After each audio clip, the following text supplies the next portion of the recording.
C Joseph Vijay எனும் நான் பற்றும் கொண்டிருப்பேன் என்றும்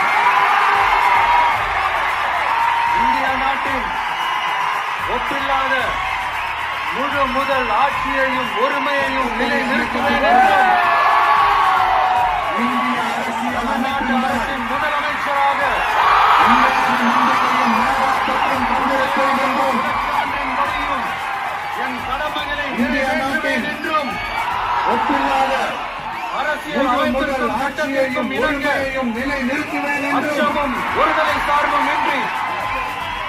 விருப்பு வெறுப்பை விலக்கி பலதரப்பட்ட மக்கள் அனைவருக்கும்